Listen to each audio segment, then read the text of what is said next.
Here's the sander. As you have maybe watched, then I have worked on the sander and I have repaired it and cleaned it. For the cleaning, I have used technical wipes and I cleaned it from the dust, and it was actually the ball bearing that was the fault on it.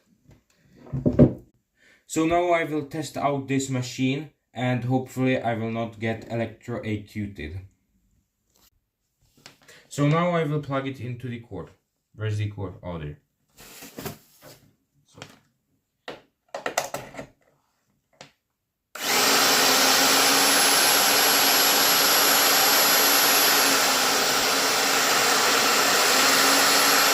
This is low power and this is full power.